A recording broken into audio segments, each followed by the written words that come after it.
머석지. 오, 머석지.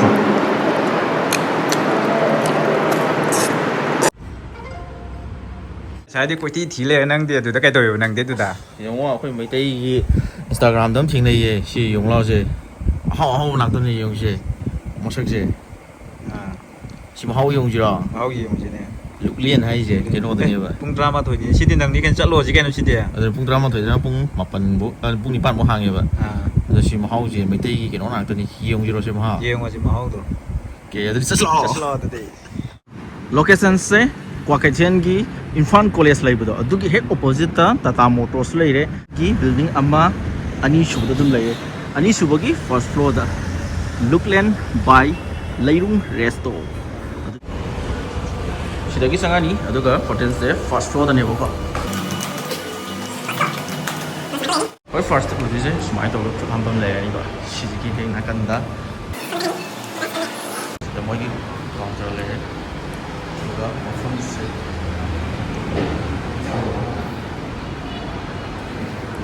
duga 시계다 나대 쇼음료수 봄비가래 삭시 여헌비로 하는 여헌들 좀 상상을 좀 이행해야 해요 봐 양 피규어는 레요 봐 미크부 부방나 매양 분부 이코노는 그런 저리 룩렌 여래 룩렌기 마텐 징제 퍼저나 우레 우부데기 고 마텐 매양 로이 자닝에 드나 마텐 매양 로이 테스토로게는 마텐 ngay 로이 하페 마텐 자는 먼저 슈레 어도 모시기 그노제 가사이나 인스타그램 아마디 페이스북 때 이행 것도 인스타그램 기제 마텐 우부데 아로이 당에 자닝 거 하다래 아이디 인스타그램 기제 해 우부도 거 자닝 거는 그놈 또 그래 거의 메이트 현장 야 야오지도 거 아두고 모이기 아무 고글다 상가가 이행 간다 뭐 고글 기 레이팅 양 퍼져 봐이제 4.9 오르면서 거 마텐세 पछा तिंजर तिंजना कमाई तौगे हाबदो येंगरोगेना लाबने अदो ngasiगि promotion नते आइना लेरगा चाजाबने बको हाउजे येंगनिंगबगे हाय अदुदि मतमंग दबिदा साबा होसलगे ngasiगि मथिन मैम से लोइनमुक चाबा ngमद्रा गंदे अदो समत यान होरगे चंपुट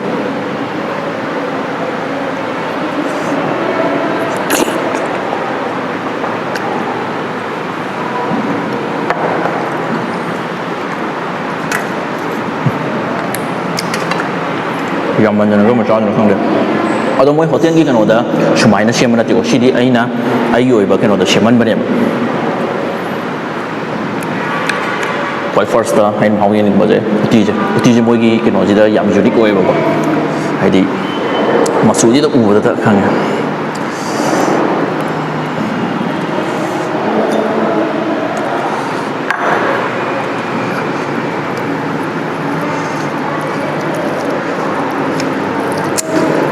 सेमनिको सुमाइना मचे सेमदना तिको ngaham ai hayodana matha sanai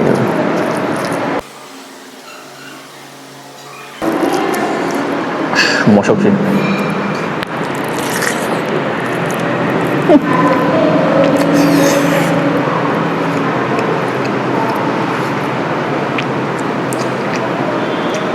어레리다 join ayun seman bane mo hadi loin mo kino to boya ko o suma so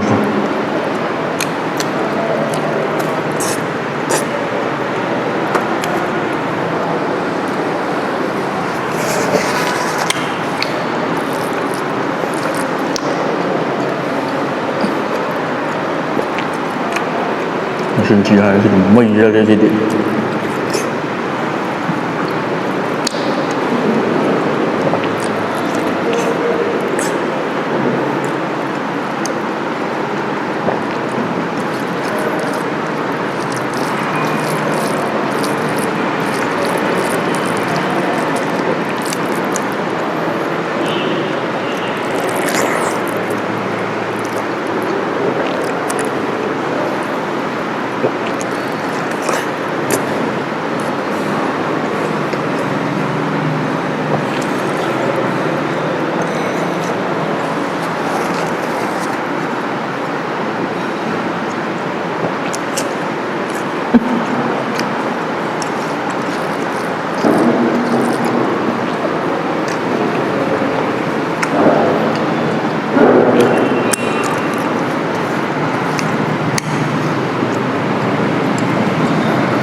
现在人们。啥啥还是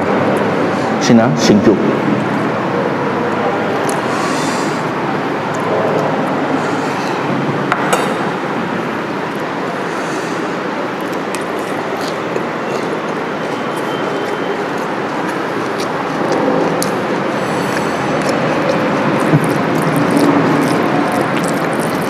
머리 먹은 남아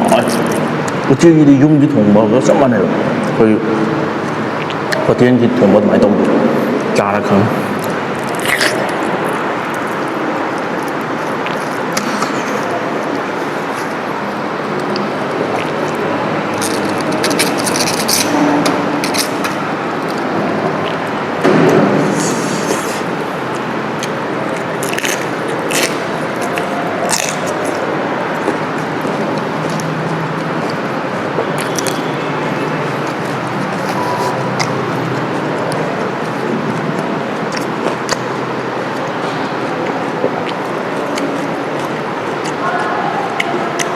tàu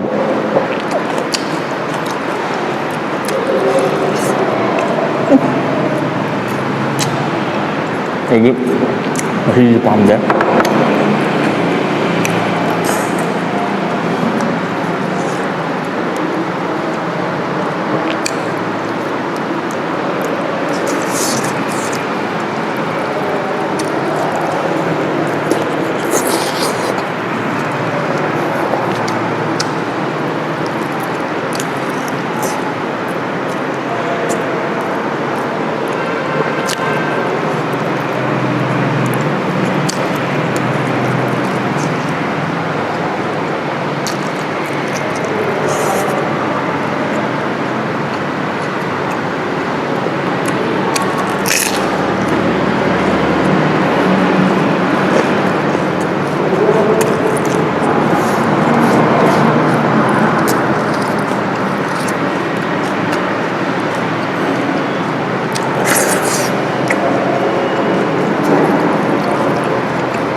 시나 이런 거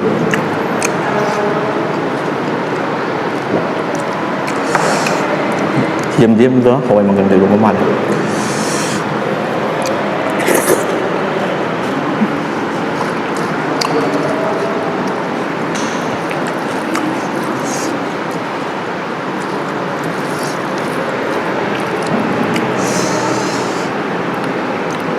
진짜 살인 금방 man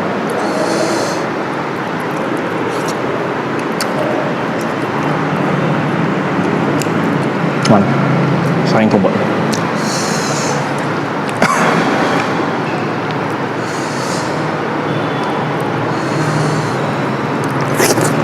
bởi vì đi chán rồi kìa bởi vì đi chán anh thiệp ạ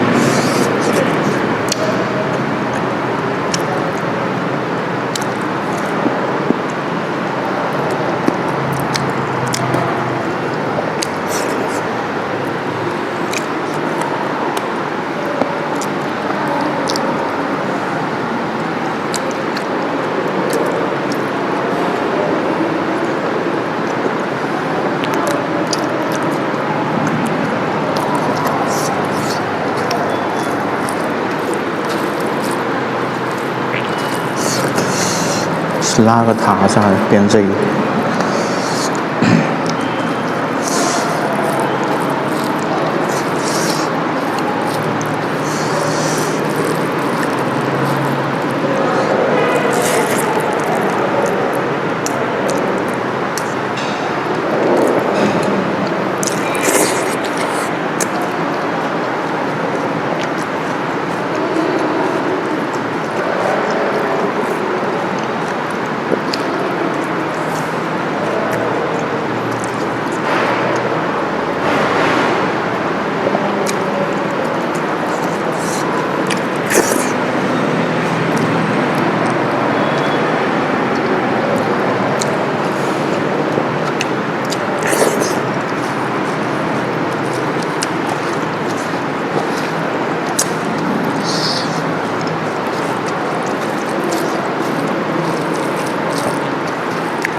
시나 소위 통과.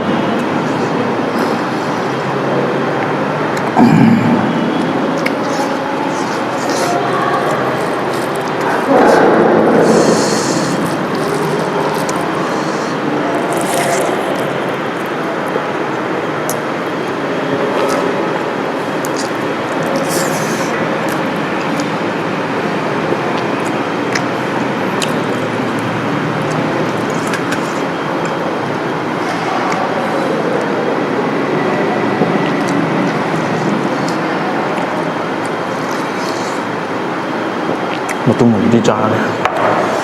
mà gì đấy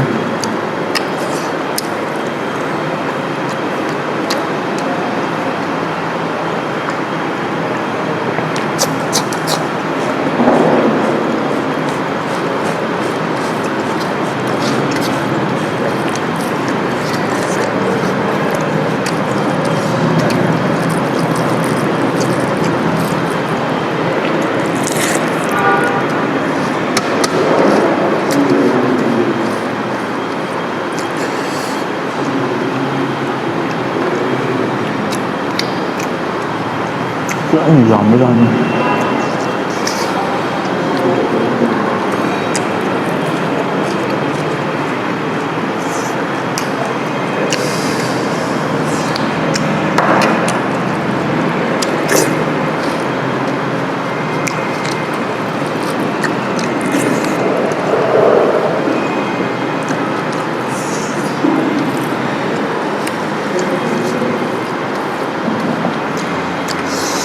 Rồi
뭐 어때 그 중앙에 쉬러 뭐 뭐는 왜 무슨 신기한 통과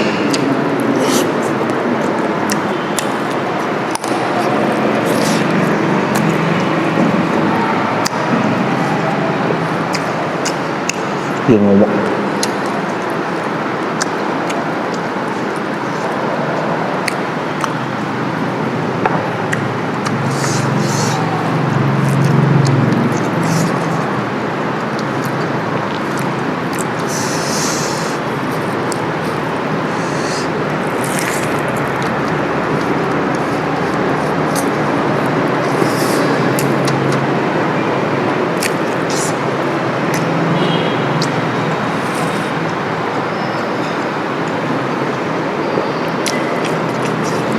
와 이게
sina yen kaleja ka ngauba sina nga makok muru ngauba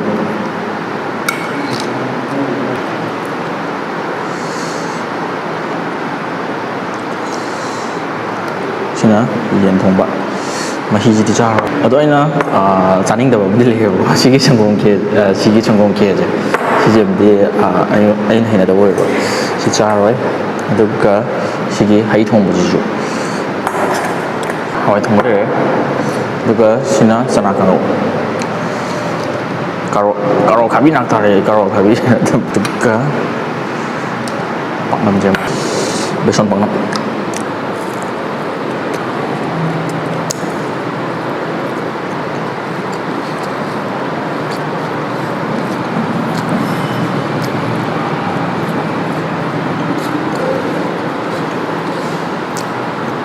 手种不要表达文学。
Kau kami di mana tahu dia kau ni.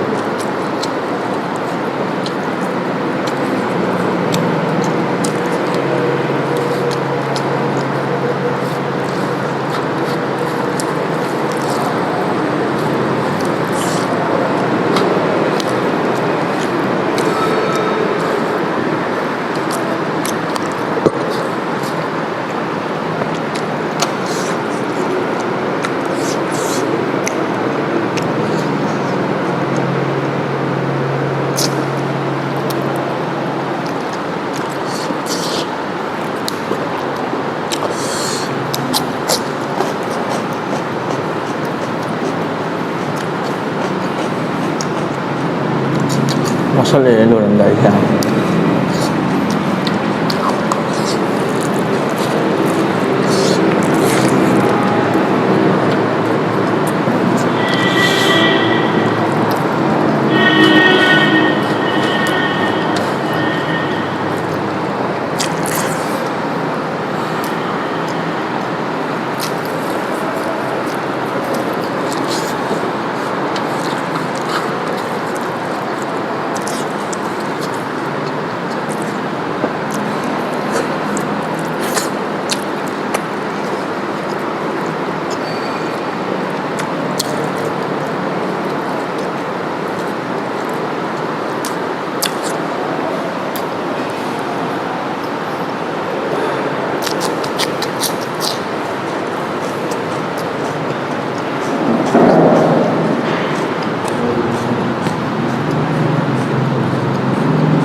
ꯁꯤꯅꯦ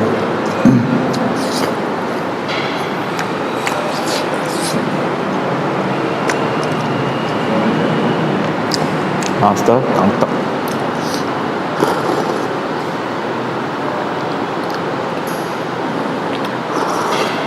ꯃꯊꯦꯜꯁꯤꯡꯁꯦ ꯂꯣꯏꯅꯃꯛ ꯆꯥꯕ ꯌꯥꯏ ꯍꯥꯏꯗꯤ ꯌꯨꯝꯒꯤ ꯆꯥꯛ ꯏꯟꯁꯥꯡ ꯊꯣꯡꯅ ꯂꯣꯏ ꯍꯥꯎꯋꯦꯕꯀꯣ ꯑꯗꯣ ꯊꯥꯖꯕꯤꯗ꯭ꯔꯗꯤ ꯆꯥꯔꯒ ꯇ꯭ꯔꯥꯏ ꯇꯧꯔ ꯌꯦꯡꯕꯤꯌꯣ ꯑꯁ ꯁꯤꯗꯤ ꯍꯥꯏꯖꯅꯕ ꯅꯠꯇꯦ ꯑꯗꯨꯗꯤ ꯕꯤꯟ ꯄꯤꯕ ꯑꯃꯨꯛ ꯆꯠꯂꯒꯦ ꯑꯗꯨꯗꯤ ꯆꯥꯕꯁꯨ ꯂꯣꯏꯔꯦ ꯀꯥꯎꯟꯇꯔꯗ ꯆꯠꯂꯒ ꯂꯨꯄꯥ ꯀꯌꯥ ꯇꯥꯔꯒꯦ ꯑꯩ ꯀꯌꯥ ꯇꯥꯔꯒꯦ ꯑꯃ ꯅꯪꯒꯤꯁꯦ 2,000 ꯇꯥꯔꯦ ꯄꯨꯔꯥ ꯔꯤꯖꯥꯔꯚ ꯑꯣꯏꯅ ꯁ꯭ꯄꯦꯁꯦꯜ ꯑꯣꯏꯅ ꯇꯧꯈꯤꯕꯅꯤꯅ ꯀꯩꯅꯣ 2,000 ꯇꯥꯔꯅꯤ 2,000 ꯇꯥꯔꯅꯤ ꯆꯥꯛꯇꯣ ꯆꯥꯎꯅ ꯀꯩꯅꯣ ꯇꯧꯈꯤꯕꯅꯤꯅ ꯁ꯭ꯄꯦꯁꯦꯜ ꯀꯩꯅꯣꯒꯤ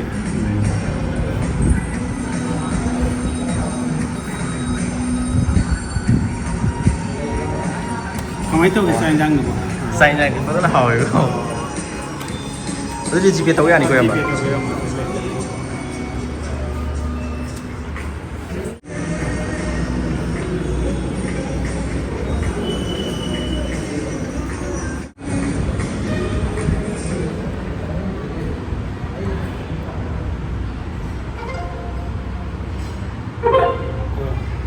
ꯌꯧꯔꯦ rupees. ꯍꯥꯎꯕ꯭ꯔꯣ? Received ꯌꯥꯝ ꯍꯥꯎꯋꯦ ꯀꯩ ꯏꯟꯖꯥꯡ ꯏꯍꯥꯎ ꯍꯥꯎꯒꯦ? ꯑꯩꯒꯤ ꯑꯣꯏꯅꯗꯤ ꯎꯇꯤꯅ ꯁꯤꯁꯦ ꯌꯥꯝꯕ ꯑꯣꯀꯦ ꯑꯗꯨꯗꯤ ꯆꯧꯈꯤꯒꯦꯀꯣ ꯌꯥꯝꯕ